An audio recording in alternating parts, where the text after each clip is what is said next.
Hello and welcome to the worship service of Talbott Cumberland Presbyterian Church. Today we're at the Houston Mineral Well in New Market, Tennessee. In 1931, Bill Houston had a kidney ailment, and through a mysterious set of circumstances, he dug this well and we drank the water. He was miraculously cured. People still come here to this day and drink this water. We're going to look at a Bible story today set at an ancient well. In this story, there's an encounter that Rebekah has that changes her life and the lives of many other people. Welcome to worship. Be thou my vision, O Lord of my heart, not be all else to me, save that thou art. Thou my best thought by day or by night, waking or sleeping, thy presence my light. Be thou my wisdom, O thou my true word. I ever with thee, and thou with me, Lord. Thou and thou only, first in my heart. High King of heaven, my treasure thou art. High King of heaven, my victory won.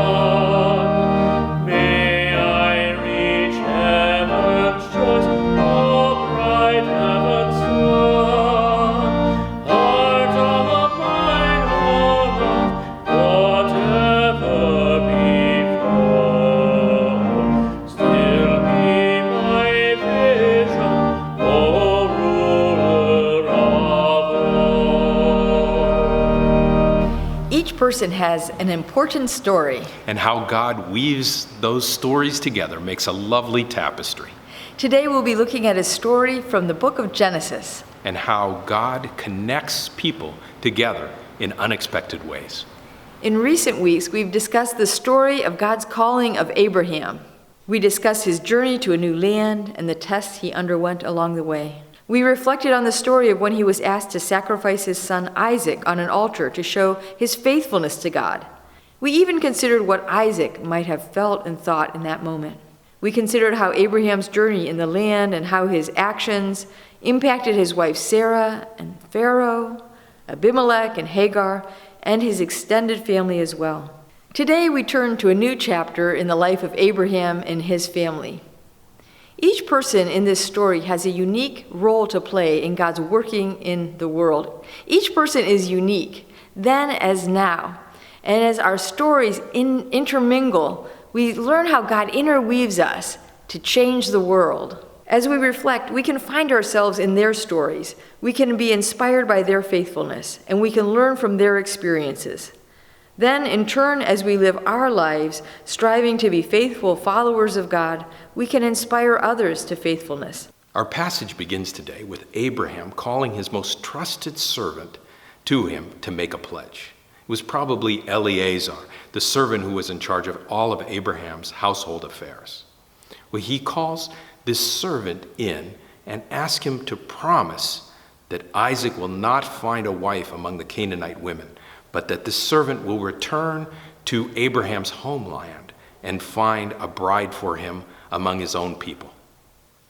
In Genesis 24, the servant questions, "What if I can't find a woman who is willing to travel so far from home?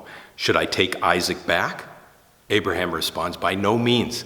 God promised to give this land to my descendants." Abraham is certain that God will find a wife for his son. In Genesis 24, Abraham says, "If she is unwilling to come back with you, then you are free from this oath of mine." Then the servant took an oath and promised to follow Abraham's instructions. Then he loads up 10 camels with all kinds of expensive gifts and sets out on this long journey. The servant travels back to the town where Abraham's brother Nahor has settled. and he makes his camels kneel beside the well, and he decides on a test. Have you ever conjured up or imagined a test when you're facing a difficult decision, like which job to take, what college to go to, what person to date, or maybe where you should move? Well, this was a big test for this servant. And so he decides to put a test out there to understand God's will and to understand if he's in God's will. In Genesis 24, the servant says, "O Lord, God of my master Abraham," he prayed, "give me success today and show unfailing love to my master Abraham. See, I am standing here beside this spring, and the young women of the town are coming out to draw water. This is my request. I will ask one of them, 'Please give me a drink from your jug.' And if she says, 'Yes, have a drink, and I will water your camels too,' let her be the one that you have selected to be as Isaac's wife. This is how I will know that you have shown unfailing love to my master." It's interesting to consider the faith life of this servant. He had accompanied Abraham throughout the course of his life, and he had watched him in his interactions with God. This may have been the servant's first time to actually pray to this God of Abraham. He had been there when Abraham had taken Isaac up onto the mountain and then come back after sacrificing a lamb that they had found in a thicket. And now he faced this very difficult test, and so he prays. He prays that God will help him find a bride for his master's son. Can you imagine finding a bride for your boss's son? Plus, it's not just your boss, it's the person that you've been living with for your entire life and that you dedicated your life to serving him and his family. It's a sticky situation. And so he approaches God in prayer. For her part, Rebekah is headed to the well with the women and girls of her community. She, like millions of women, to this day spend many hours gathering and carrying water for their households.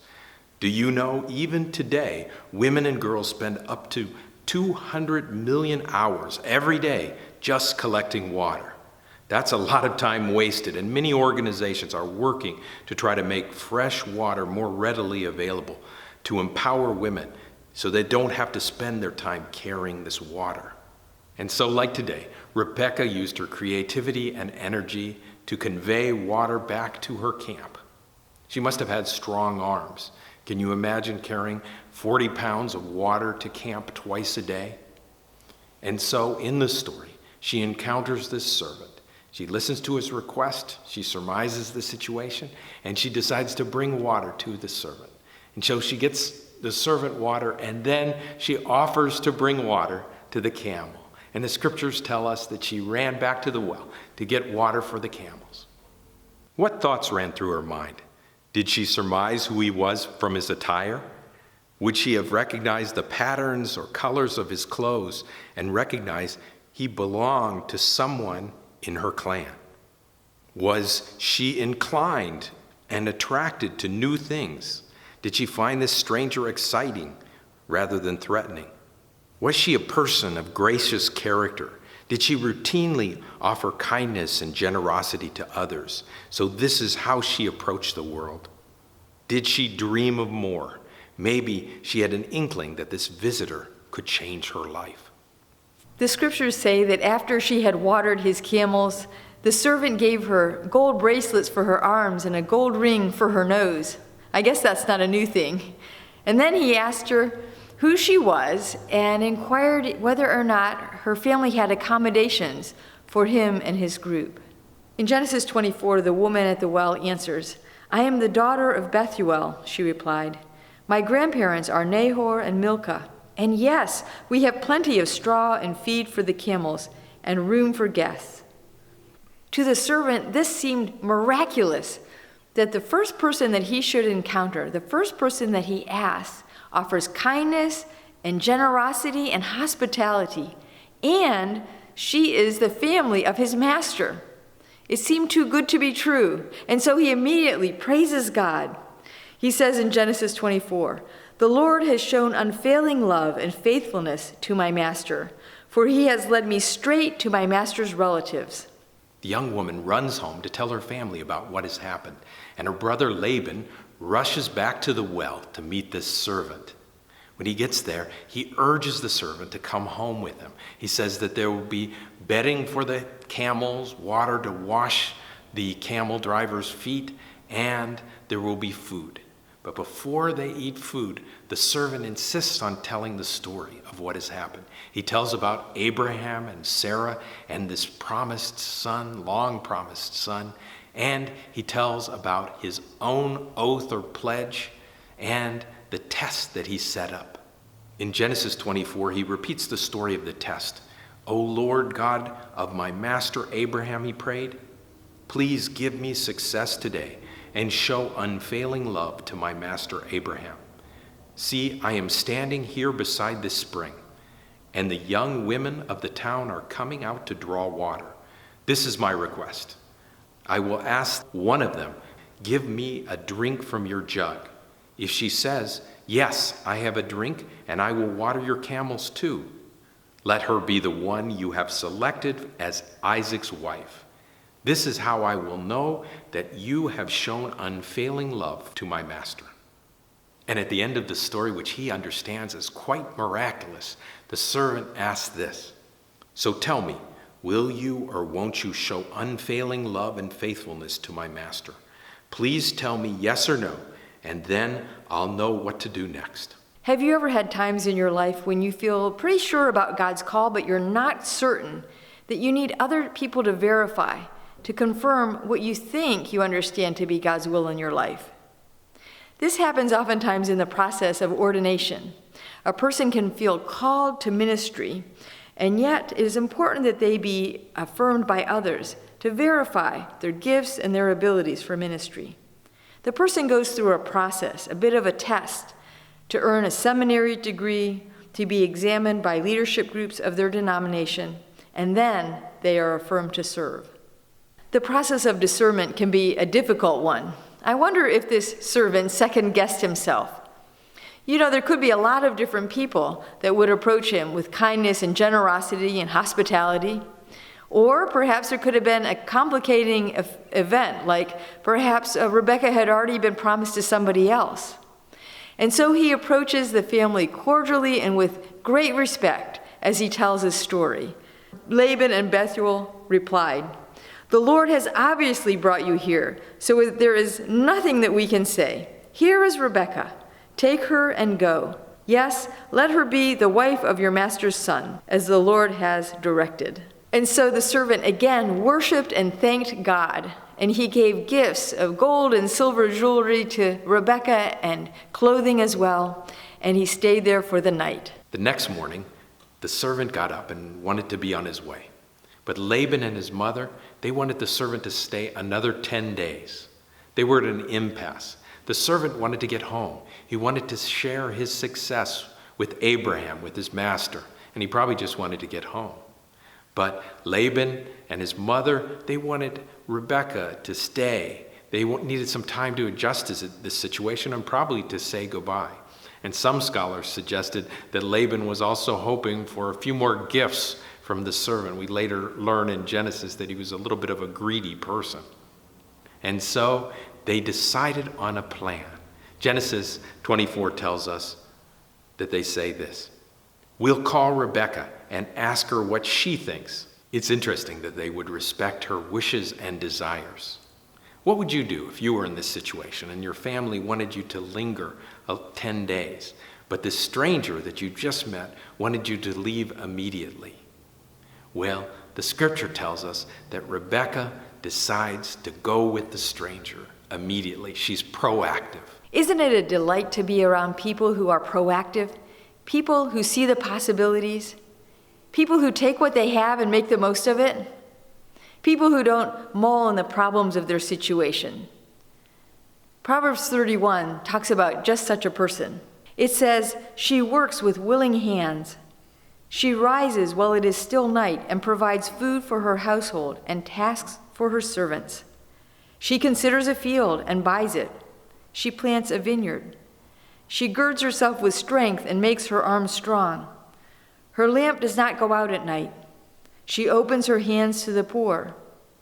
She reaches out her hands to the needy. She is not afraid. She makes linen garments and sells them. Strength and dignity are her clothing. She laughs at the time to come. She opens her mouth with wisdom. The teaching of kindness is on her tongue.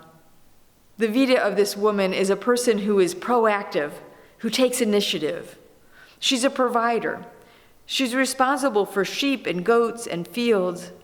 Only priests could have clothes that were a mixture of wool and linen, and she knew both industries. She was a gatherer. She was an entrepreneur. She was an investor. She was a garment maker. She supported charity. She was an organizer. She added to her husband's good reputation. She was a manufacturer and a supplier. She was a strong, dignified person. She was a respected teacher. She was a good supervisor. She was God considering.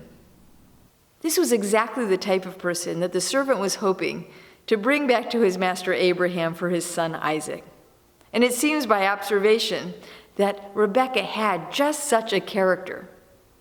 She had a vision for her life and she pursued it. It was no coincidence that she had met this stranger at the well and offered him water and offered to water his camels as well. She had a passion for life and she encountered new situations with zest. She was open to life's possibilities. That was then, but this is now. Can we possibly be as proactive as Rebekah? Be encouraged. The world is filled with opportunities to be involved in weaving the tapestry of other people's lives. Have you ever heard of Elizabeth Blackwell? She was the first woman to earn an MD in America. Born in Bristol, England in 1821, her Quaker parents moved to the United States when she was 11 years old, partly for financial reasons, but also to join the abolition movement. Her parents educated her. Her father died within 6 years of them moving, and she began teaching. Elizabeth Blackwell said she turned to medicine only after a close friend was dying and suggested that she would have been spared the worst of her suffering if her physician had been a woman. Initially repelled by the idea of studying medicine, she said this, "I hate everything connected with the body, and I could not bear the sight of a medical book. My favorite studies were history and metaphysics, and the very thought of dwelling on the physical structure of the body and its various ailments filled me with disgust." But her friend's words stuck in her mind, and so she convinced 2 physicians to allow her to study medicine with them for a year. And then she applied to all of the medical schools in Philadelphia and New York. And all 12 of them rejected her application, except for one, Geneva Medical College in Western New York State. The faculty, assuming that the all-male student body would never agree to having a woman join their ranks, allowed them to vote on it. And the student body, they voted yes as a practical joke. Yet a serious Blackwell showed up to pursue her studies, creating quite an uproar among the faculty and students who had a lot of prejudices about a woman receiving a formal education in medicine. And yet, she hung in there. Ranked first in her class, Blackwell graduated in 1849, becoming the first female doctor in the contemporary era. At her graduation, following the receipt of her diploma, the Dean Charles Lee, gave a speech to the entire student body, noting her great accomplishment and describing her with great relish. Her brother made a note of his remarks, saying, he had pronounced her the leader of her class, stating that she had passed through a thorough course in every department, slighting none, and by her ladylike and dignified deportment had proved that the strongest intellect and nerve and the most untiring perseverance were compatible with the softest attribute of feminine delicacy and grace.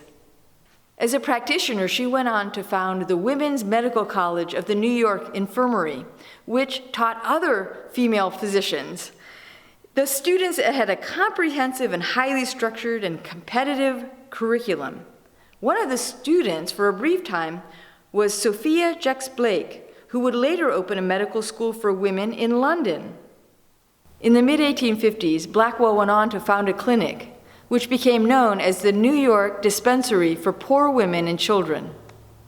Elizabeth Blackwell maintained that clean sanitary conditions were important for health and for medical treatment. And in 1861, she helped to establish the United States Sanitary Commission under Abraham Lincoln. Not only that, she was an abolitionist. Elizabeth Blackwell was a proactive person. She took initiative. She was a provider, a diligent scholar. She was persistent, hardworking, influential among her peers, an innovative leader in the field. She was praised in medical school, single-minded in her focus and calling. She founded clinics.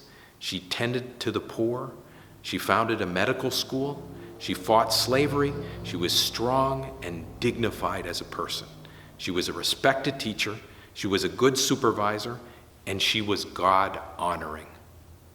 Although her clinic in New York City is long gone, it was once here at this location, 64 Bleecker Street. The impact of her life is woven into the tapestry of many people's lives. Today, half of American medical students are women, and we're all aware of the importance of sanitation and hygiene and cleanliness. In fact, we wash our hands multiple times a day. We, as Christians, are aware of the importance of people who are oppressed and people who are marginalized and outcast. We try to reach out and do things for them. And we know the importance of trying to excel, to use our gifts for the benefit of the world. How much better it is to be proactive rather than reactive. Reactive people let their circumstances define them. They easily complain about problems that they encounter, and they lose hope, and they lack vision.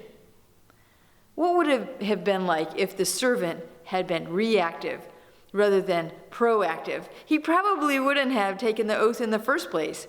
And if he had, he could have been easily overwhelmed and given up. And he wouldn't have brought a bride back for Abraham's son. You know, Abraham gave him an easy out. He said, "If she's unwilling to come back with you, then you are free from this oath of mine." But he chooses to step forward. This was probably his approach to life. Otherwise, he wouldn't have been the head over all of the servants. And he chooses to worship the God of Abraham. What if Rebekah wouldn't have been proactive? She wouldn't have been open to encountering a stranger, nor would she have offered kindness or generosity.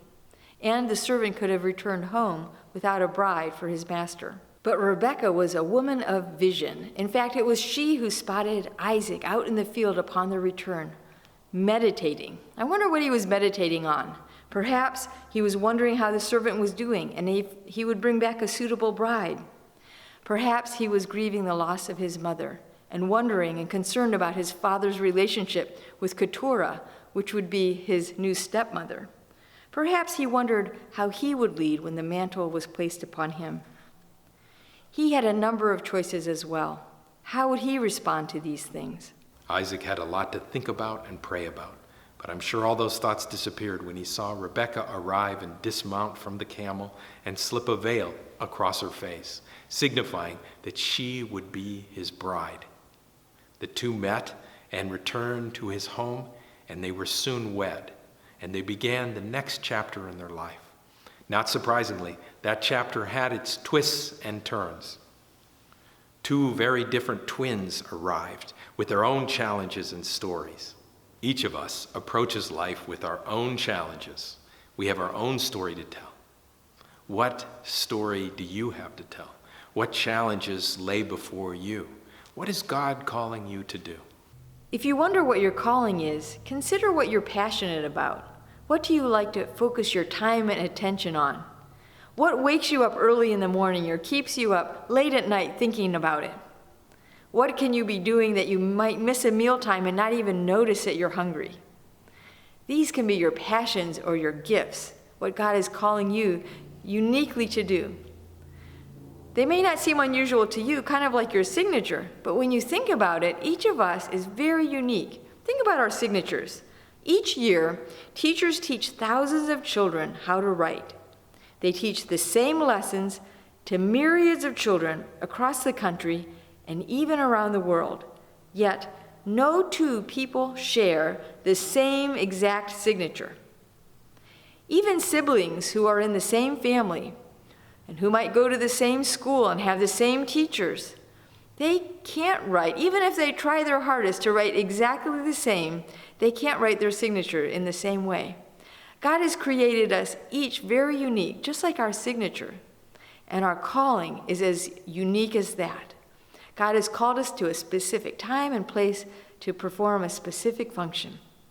And as we do this, we fulfill God's work in the world. And we create this beautifully created tapestry as our life intermingles with others that even can go on and affect history in wonderful ways.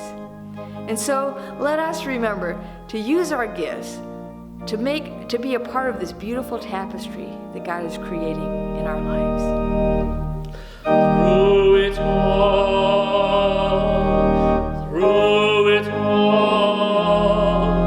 I've learned to trust in Jesus. I've learned to trust in